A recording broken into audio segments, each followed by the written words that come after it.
What's up, everyone? Yes, it is I, your host, Natalie Morrison, and you might be thinking, wasn't this called Swim Masters? Well, yes, it was, and you're definitely in the right place. We decided that we wanted to give the podcast a bit of a makeover, and we're so proud to introduce to you ReVoicing the Future, a Women of NAMM podcast. Don't worry, it's still the same content, still the same hosts. We just wanted to take this to the next level.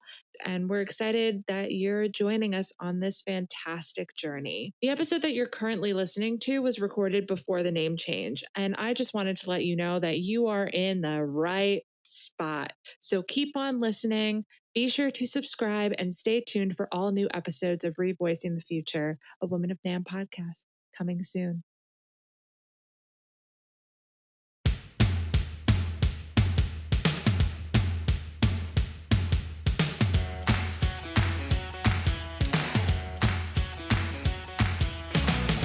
Welcome to Swim Masters, a podcast dedicated to help connect, grow, and support women in the music products industry.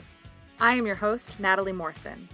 The Smart Women in Music Fund was established in 2018 by Robin Walenta, Dee Dee Hyde, and Crystal Morris to expand diversity, inclusion, and support for women in the music products space. Twice a month, I will sit down and host virtual conversations with various women across our industry to help foster mentorship and growth.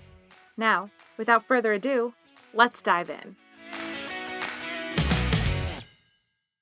What's up, everyone? Welcome back to Swim Masters. It's your host, Natalie Morrison, and it's our last episode for 2020.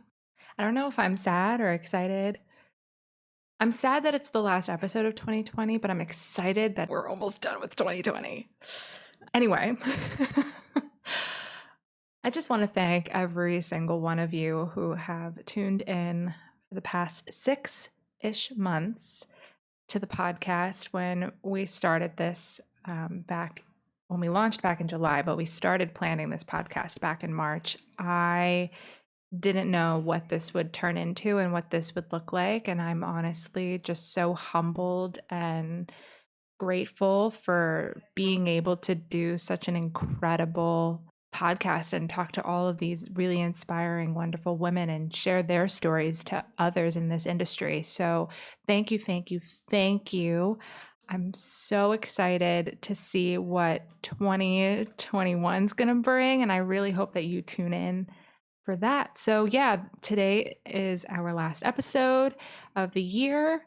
We will be back in January in 2021 for season 2. And speaking of wrapping things up for the year, we got our own Spotify Wrapped storyline, and we have the podcast streaming on various platforms, but Spotify was able to pull in 6 countries worth of people who have listened to the podcast over the past several months. So thank you again. I don't know how many times I can say thank you, but it means so much to us that we are reaching people from all over the world. And I never in a million years thought that I would be saying that. So shout out to you guys for listening to this every other week. And from all of us at Swim, we are eternally grateful. So with that being said, our season finale guest is the CEO and president of Gator Cases and the 3rd founder of Smart Women in Music, Miss Crystal Morris. Yay! We talk about all things career, how she got herself into the music industry, the work that she's done with her father, how Gator Cases came to be, and all the things that Swim has accomplished in 2020 and what you guys can look forward to in 2021. So I really hope you enjoy this episode and share it with your friends, share it with your colleagues, share it with anyone and everyone that you think would want to listen to it. We would really appreciate it, as always. And from all of us at Swim, we wish you a very safe and happy holiday season and a happy, healthy, and safe new year. Can you believe it? I still can't believe it. 2020 is almost over. We literally did it, guys. And I hope that we can just wrap 2020 up with the bow and push it and move it away, move it on. 2021, new year, new opportunities, new possibilities. So, with that being said, I'm going to stop mumbling. Thank you so much again for everything. And again, happy holidays, happy new year, and we will see you in 2021. So, without further ado, for the last time of 2020, let's dive in.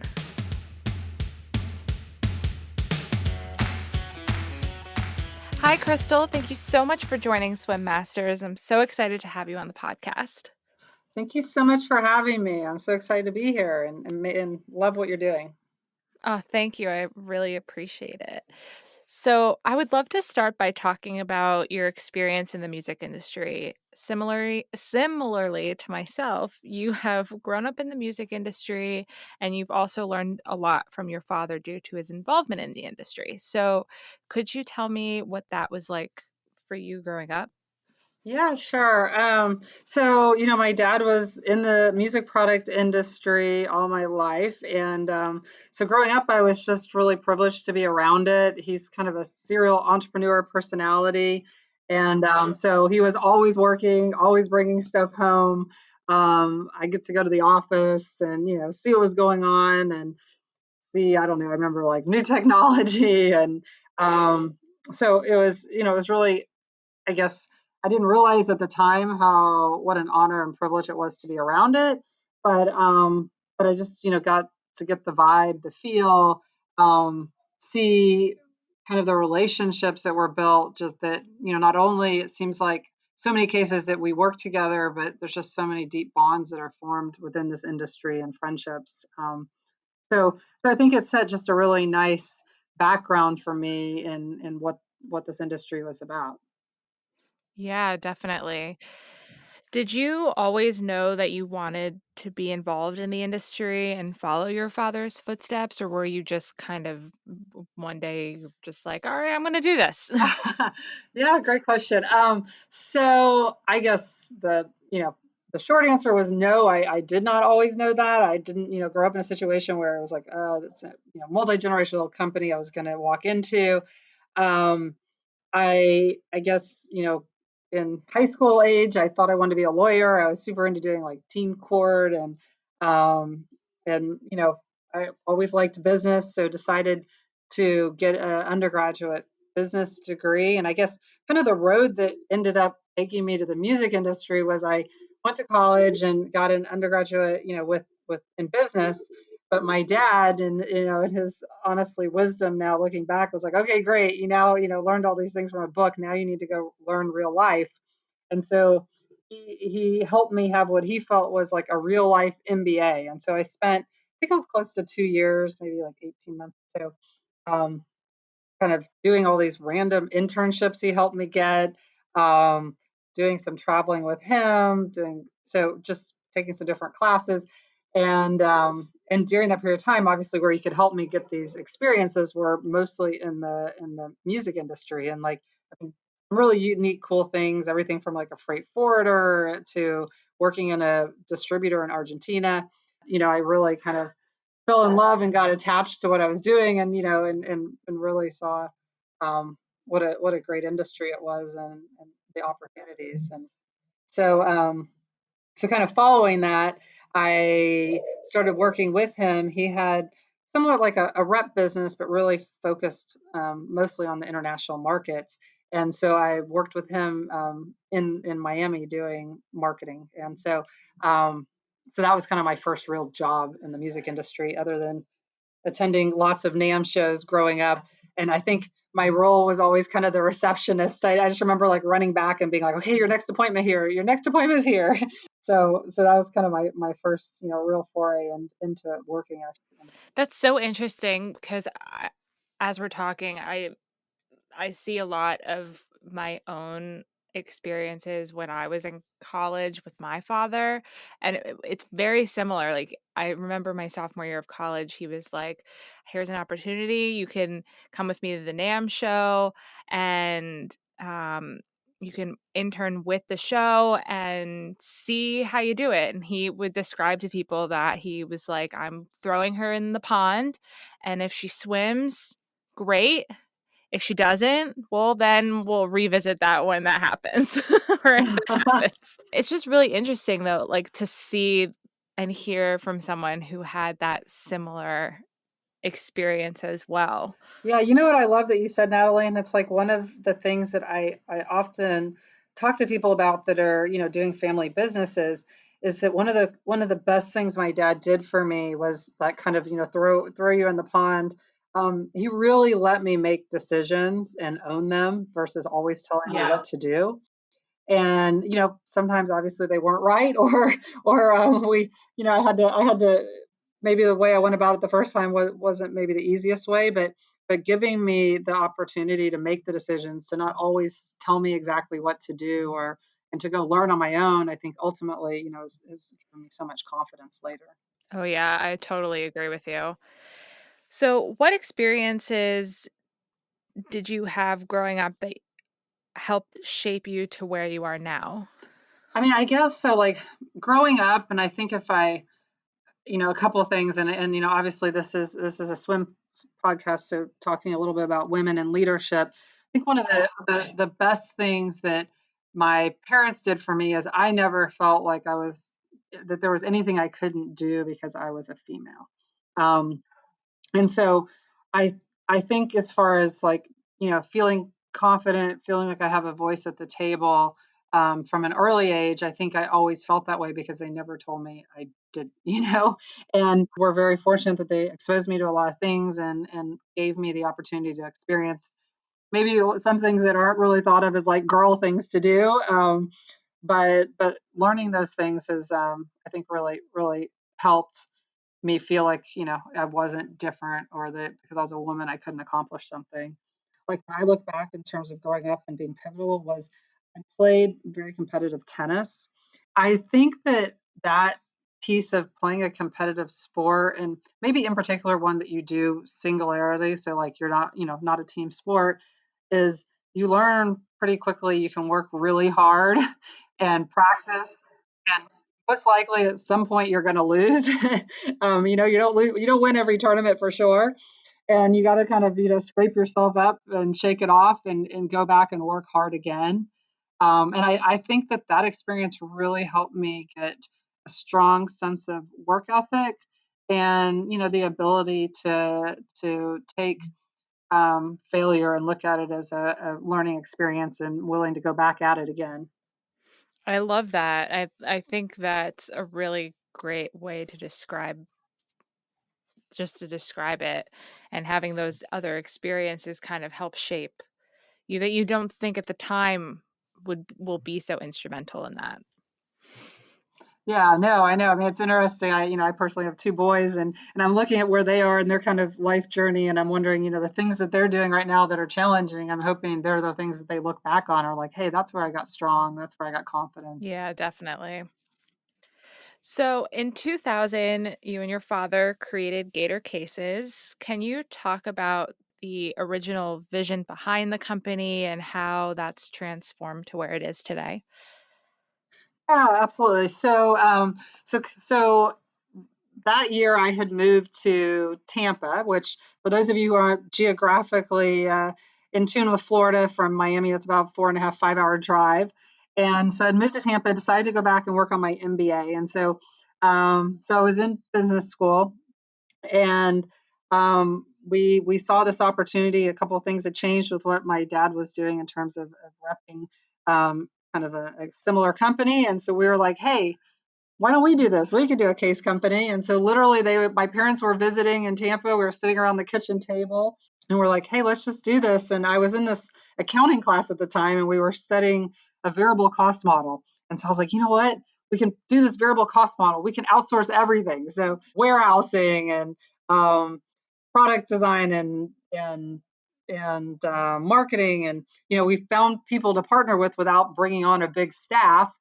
And literally it was like out of my guest bedroom for that whole first time. And I was kind of doing everything from entering orders to, setting up the accounting system and the GL structure, and marketing, and then my dad was doing sales and product development. So that was kind of the beginning, and that was like when we first launched it. I think it was like, I don't know, end of May, early June, and we obviously saw the summer NAMM show coming up. So that was our big target launch, and we showed up to that 2000 Summer NAMM in Nashville with literally 5 plastic cases.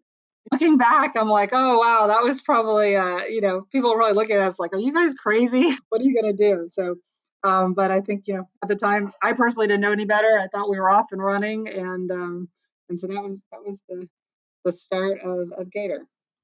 That's incredible. And I love hearing about just those, like a family business starting a company literally from your bedroom. It just makes you, it just kind of shows that you can do anything that you set your mind to. And if that means that if you want to start a business in your house, like you absolutely can do that.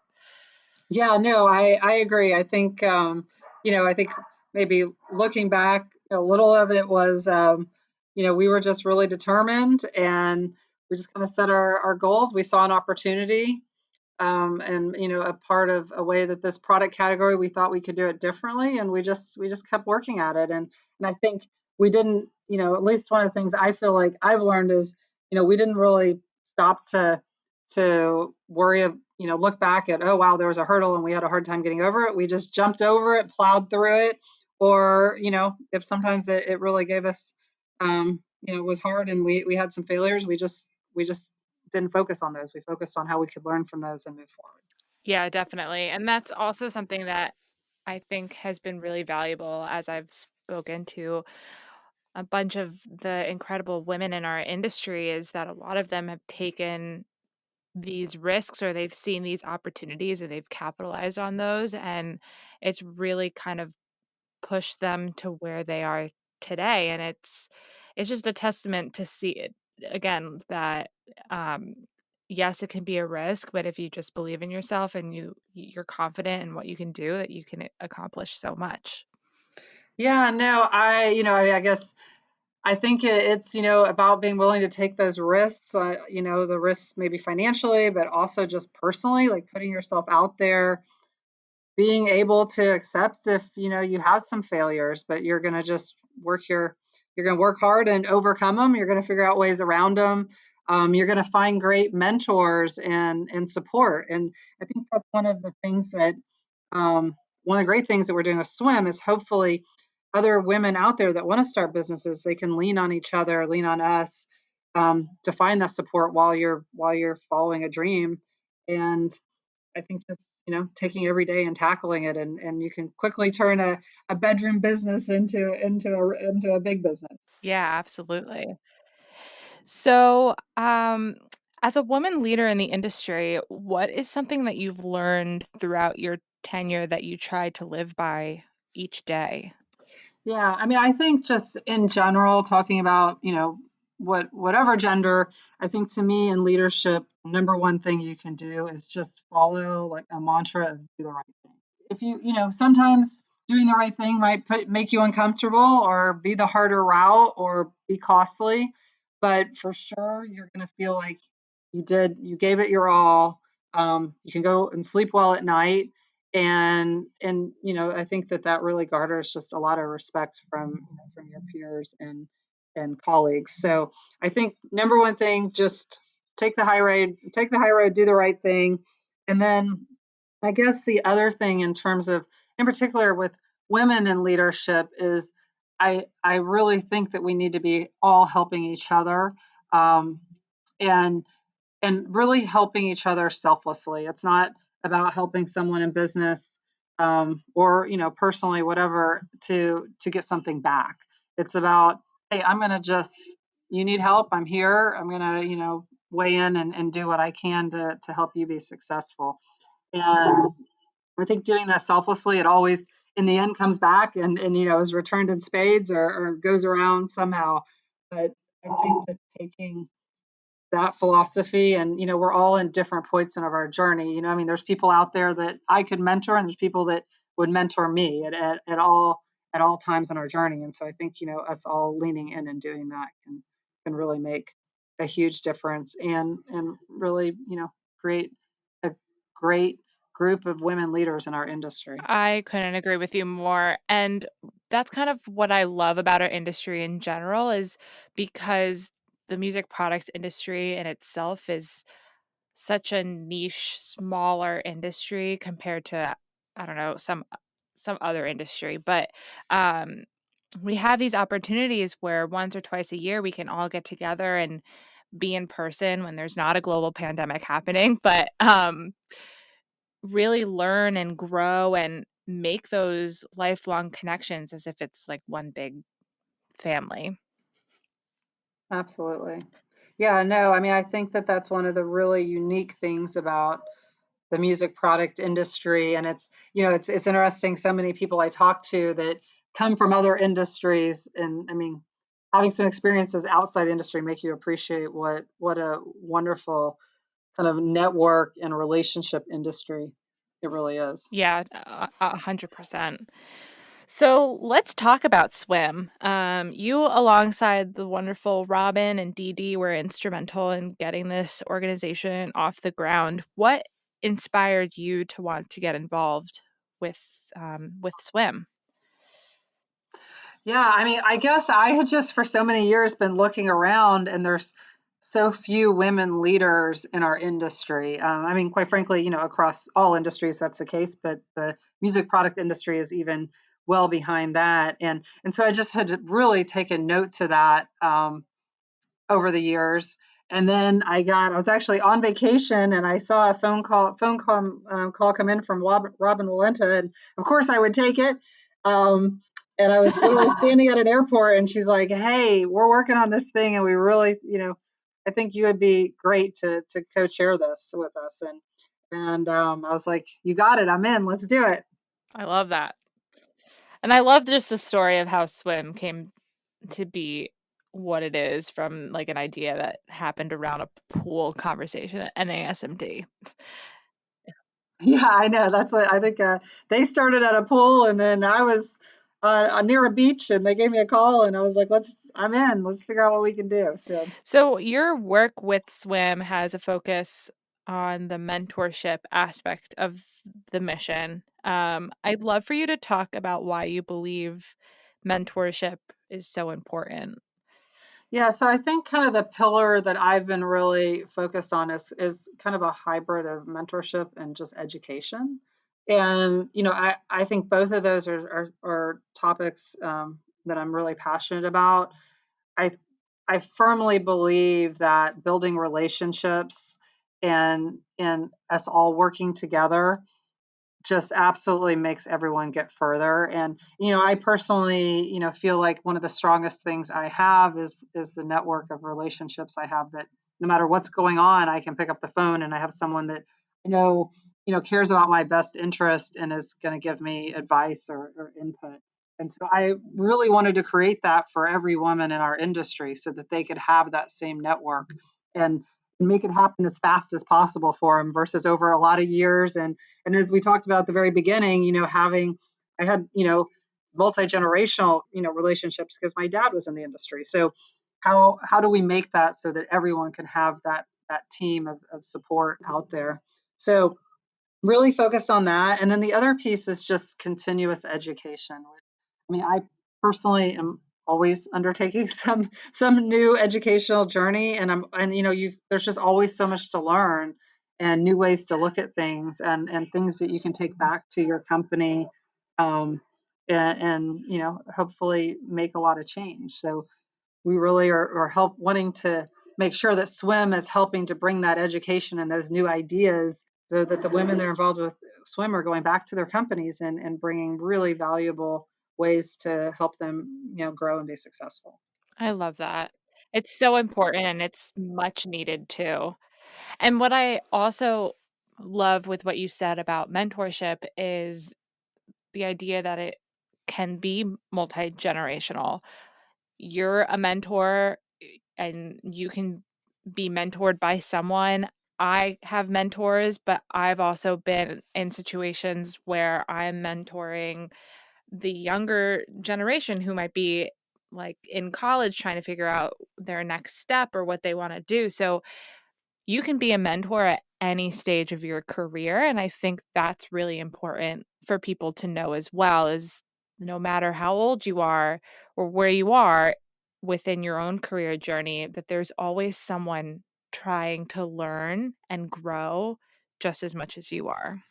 Absolutely. No, I mean, I just, I mean, I think we're all on this, on this journey, and we're somewhere in it at all times. And, you can both help people and be the receiver of someone giving you great mentorship. So through swim, we're just really trying to bring that full circle, and bring people, in particular women, together to be able to use this great vehicle of mentoring and relationships to help everybody grow. Yeah, definitely. So right before the pandemic kind of shut everything down, um, Swim hosted its first leadership summit with Dr. Jennifer Hall and at the NAMM headquarters. And I would love for you to talk about the work that the summer scholars kind of did with Dr. Jennifer Hall, and also what they're doing together now and how that relationship has kind of grown, especially during a pandemic.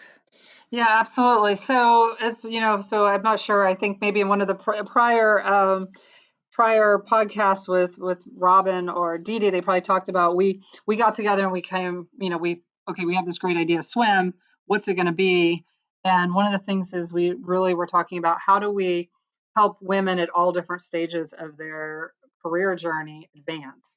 And so we really decided on doing a summit, and with the idea of let's find mostly women that are like a midpoint of their career and help them get to that next level of leadership positions. And so we dreamed up this summit at the NAMM headquarters. And so it was 3 days, and I mean it was honestly, I think, just amazing experience of I think it was 16 women coming together. Robin, Didi, and I were there, and led by Dr. Hall. And it was just everything from really building those relationships, but really being self-reflective in leadership skills, styles, strengths, weaknesses, what everyone needs to do to be a better communicator, a better leader. And think it was an amazing couple of days. But like everything, like I mean, there's so many times we go to something like that and we come out of it so jazzed, and everybody was there, feels like best friends, and that they just have this amazing network. But how do we keep that up? And for us as with swim, it's like we want to make sure that all that magic we created, keeps going and grows. And so now we're working with Dr. Hall of taking everyone who attended the summit, and we've actually put them into what we're calling coaching groups. And so monthly, Dr. Hall is leading these coaching groups, and I think we settled on they're 2 or 3 hours long once a month, and they're bringing the same group of women together and really continuing that journey of working on skills and building those really trusted relationships. That's so exciting to hear that all of the women that attended the summit are getting this opportunity to really grow and take what they learned from the summit back in March and expand on that with each other. It's just really inspiring to know that swim is so instrumental in making that happen and just continue to bridge those connections even further.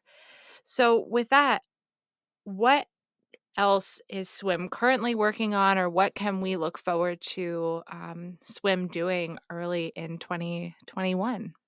Yeah, thank you so much for asking about that. So I guess first of all, one of the other things we're doing right now that I'm extremely excited about is we had people, come to the summit and graduate from the summit, and we also had a group of women that we call our swim scholars that are more designed for women earlier in their career, who'd never been to a NAMM show, and we brought them to last winter and summer NAMM shows.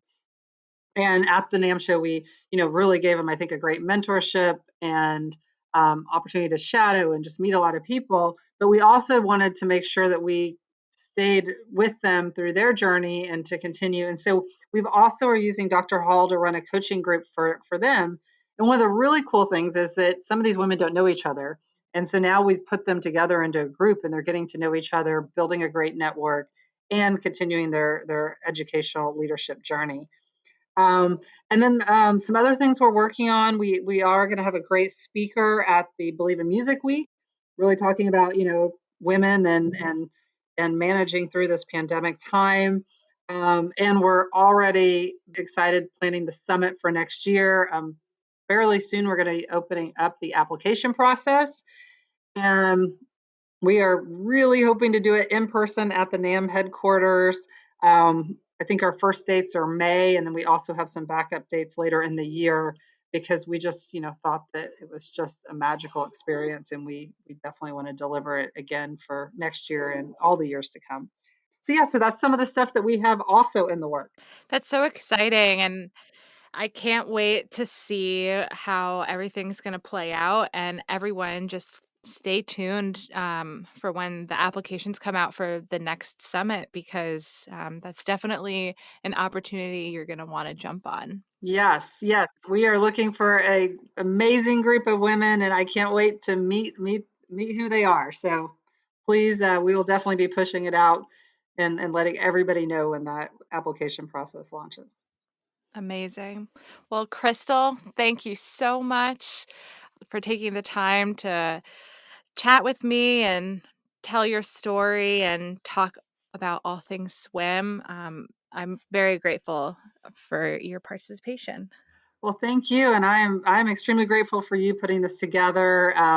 It's really enjoyed this time together, and just really appreciate how together we're all working to really advance the initiatives of swim and just overall the success of the music industry. So thank you so much. Thank you. Thanks for listening to this episode of Swim Masters. Don't forget to follow us on social media, including Facebook, Instagram, and LinkedIn, to stay up to date on all new things swim. We'd love it if you'd share and leave us a review. If you would like to learn more, please visit www.smartwomeninmusic.org. This episode was co-produced and edited by Stephanie Lamond and Natalie Morrison. See you next time.